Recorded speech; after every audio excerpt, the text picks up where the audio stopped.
I am here with Whitney Tilson, the world's foremost Berkshire Hathaway expert. And downstairs, where they sell these Squishmallows, I went to find Warren Buffett, and they said, we're all sold out.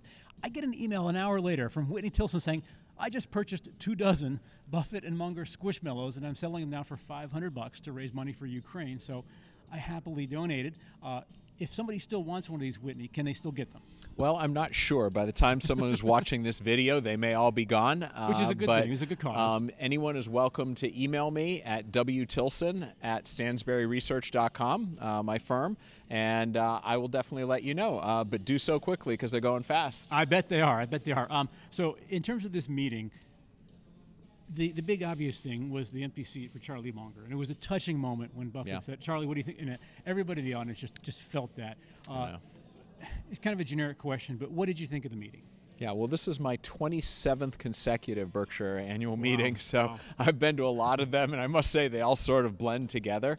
And so it was in many ways a lot of the same questions, and Buffett was the same as always. And by the way, at age 93, we should pause and acknowledge how remarkable it is that a 93-year-old man is absolutely on top of his game intellectually, energetic. I wish both our presidential candidates had his degree of energy, and they're quite a bit younger than he is, a lot younger than he is. So, he found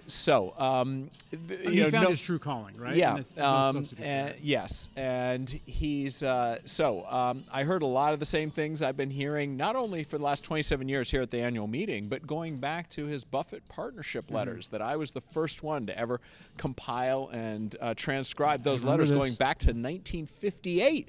Wow. He's been saying the same thing since 1958. So, he's figured it out and, discovered the principles of value investing at a young age. And, that combined with a level of intellectual brilliance, but also discipline. And sticking to what he knows. And, the one thing I will note is that he has expanded his circle of competence over time. Witness, he discussed his investments in China, particularly BYD, which is not an investment he ever would have made earlier in his career. The Japanese trading companies, where he's tripled his money in the last few years. Again, he made the investments in those Japanese trading companies, to my knowledge, having never invested in Japan. In his first 89 years of his life, and at age 89, he had the mental flexibility and all to see the opportunity there and to act. So, just incredibly impressive. Berkshire Hathaway is an incredible juggernaut. The company's firing on all cylinders, and it's still somewhat undervalued. Not screaming cheap. You have to have reasonable expectations owning it here. Yeah, it's a big, right? But it's really, Buffett is really an icon, not just for generating 3.8 million % returns through Berkshire's history, but just for the generation, or really two generations now, of value investors and Buffett-y kind of companies now that have positioned themselves to look attractive to Buffett investors. Let me ask you a question philosophically. Larry Swedroe made kind of an inflammatory comment recently. He said Buffett is not a good stock picker. He said, if you look back, what Buffett really did was find good factors. And if you had some ETF going back 50 years that found these sort of high quality, good stock factors, it would have delivered comparable returns. I have my own feelings about that. First, what do you think about that writ large? Yeah, I haven't heard that comment, and I guess I'm glad I didn't, because it's sort of silly. Just look at his track record over time. What's interesting, though, is I think it is fair to point out that if you took away his 12 best stock picks over his 50 to 75-year career, his record might be more pedestrian. But you can't discount making $112 billion on Apple alone. And that's been probably one of the best investments anyone has ever made in terms of the amount of cash generated, right? It's hard for me to think of anything that you could, I'm sure Fidelity or a Vanguard index fund has probably made more money, but that's not an individual stock pick. So I think that's probably record-breaking. But again, just look at the Japanese trading companies tripling his money in the last few years. So, he's had some missteps, but overall, it's an extraordinary track record in both major areas of driving value for Berkshire, which is the stock picking, and then both the purchase, the acquisition, but very critically also the ongoing management of the wholly owned operating businesses. Yep. Those are the two key pillars of Berkshire's value, which has gone from 14 million to 867 billion under the management of one man. Not bad, not bad. Let me just run with that Larry Sweeter point in a different perspective. A more positive way to see it is, okay, so what? Even if Buffett did just find good factors, that's still something, in a way, that's more robust than just finding idiosyncratically good companies. Is the Buffett, though, of the future? Because we're here with 45,000 other Buffett fans, right? And so the cat's out of the bag. People know what to look for. And there's a certain, timelessness to that. But these kids these days are really, it sounds old to say that, but they're really good with technology. In my day, I built all my models, typed everything in. They're way ahead of me in that kind of regard. Is the future Warren Buffett someone who's probably using factors, some kind of computer model, more than idiosyncratically picking stocks, meeting the management, things like that? Or is that something that's never going to go out of style like Levi's? Well, there's another element to this, by the way, which is not just having the right factors, fishing in the right ponds, looking for the right kinds of companies and all, but then having the patience and the discipline to then let your winners run. And that's another critical element here. It's probably the hardest part in some ways, right? Yes. It was certainly the single biggest mistake I ever made in my investing career is I owned Apple at 35 cents, and then I sold it at 36 cents. Now, this was split adjusted. It was at $14, and I sold it at $17. I could name a dozen stocks, from Netflix right before it went up 90 times from 2012 through 2020, roughly, and where, if you're dumb just one day a year, that's all it takes to sell what could be a long-term 10-bagger or 100-bagger that makes a career. If you look at every study of the markets that's ever been done, something like, if I recall, sort of off the top of my head, there's a professor, I think, maybe at the University of Arizona, whose name escapes me, who's done the research here. Hank Bessenbinder. Yes. 4% of stocks since 1924 to present, basically, generated 96% of their Right. I thought it was 2%, but it's a tiny, I think there's a new number. I think it's just 2% now. It's a tiny number. So if you want to look at what is the main reason index funds outperform virtually all active managers, part of it is that index funds don't do a lot of trading and don't generate a lot of fees and pay taxes and that kind of thing. But the single biggest reason is they let their winners run. Yep. The Vanguard S&P 500 index fund owned Amazon years ago and has never sold it. Owned Apple years ago, has never sold it. Whereas active managers, get too clever and they want to trade around their positions and trade and whatever. They truncate their winners. Effectively, they practice a portfolio management strategy of pick your flowers and water your weeds, when in fact the key to long-term success is the reverse.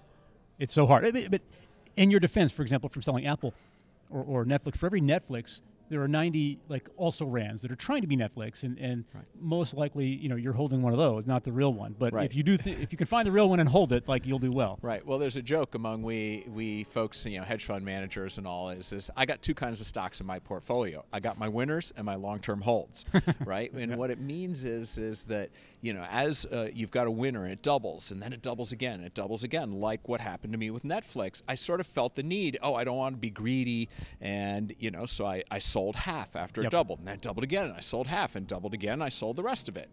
And I left, from that point, a 10-bagger on the table. Index funds don't do that. Smart, long-term investors like Buffett don't do that. Now, meanwhile, I had some stinkers in my portfolio, and I didn't do anything with them. I didn't buy more of them, at least, but I didn't sell them at all. So I effectively, I got my winners and my long-term holds.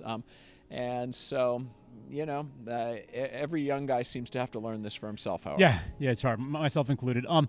Shifting gears to just the people part, Greg Abel, look, Warren and Charlie are irreplaceable.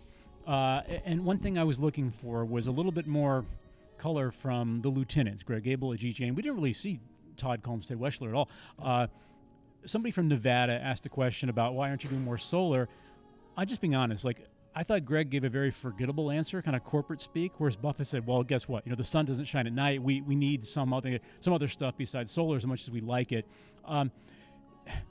what's this meeting going to be like in 15 years? I mean, how much of it was dependent on the personalities of those two guys? Yeah, it's interesting because Buffett and Munger over the years just became so good in public, and the way they explain things that average people can relate to, but also sophisticated professional investors can really learn a lot from. That's why one of the main reasons I've kept coming back for 27 years. I don't yet have a sense for Greg Abel and Ajit and Todd and Ted will they develop that same ability. The annual meeting won't be the same without the world's greatest investor. I would say this year I enjoyed it 90 to 95% as much, even without Munger. When Warren's gone, it will. I'll still keep coming because of the people, and it's just a tradition for me. But I suspect you won't have the 40,000 people or so who come because Buffett is Buffett. He's a legend. Those are big shoes to fill. But that's okay. Berkshire, he has built. He attributed Charlie as the architect of Berkshire. They have built something that will endure and will continue to compound and all. So the stock will be fine. The annual meeting won't be the same for sure. You can't replace the irreplaceable, and that's kind of a compliment to both those guys too. Yeah. So Whitney Tilson, if somebody's watching this says, I want more of Whitney Tilson, where can they go to get more of Whitney Tilson? Well, look, I publish an investing daily that goes out to more than 100,000 people every day. It's completely free, and so and I comment on what's going on out there in the markets, interesting stocks. We save our absolute best stock picks for our paid subscribers, but we share some pretty good, I'd like to think I share some pretty good stock ideas and just general good investment advice and what's going on in the world. And also, I always throw in personal stuff about, I've been to 14 countries. You travel literally half the time, and you've got all kinds of neat pictures. Yeah, my job today involves reading and writing and thinking, and I can do that from anywhere. Yep. And I grew up all over the world, child of Peace Corps parents, and I've been to 87 countries, and I'm always looking to add to that list, and I love exploring the world. So I write a little bit about that in my investing daily as well. And you raised more than $17 million for Ukraine. Yes, I have. And you mentioned that too. And so, I've gotten very involved in supporting Ukraine in their fight for freedom. But I have a lot of different interests, and I share some of those in travel tips with my readers. And also, to answer your question, all anyone has to do is just go to stansberryresearch.com and and right there on the website you can click Whitney Tilson's Tilson Daily, and it's just sign up for Whitney Tilson's Daily. Awesome. Whitney, I know you got more interviews to do. Thank you so much, and my pleasure. If not next year, maybe sooner in New York or something like that. Thanks Great. a lot. My pleasure.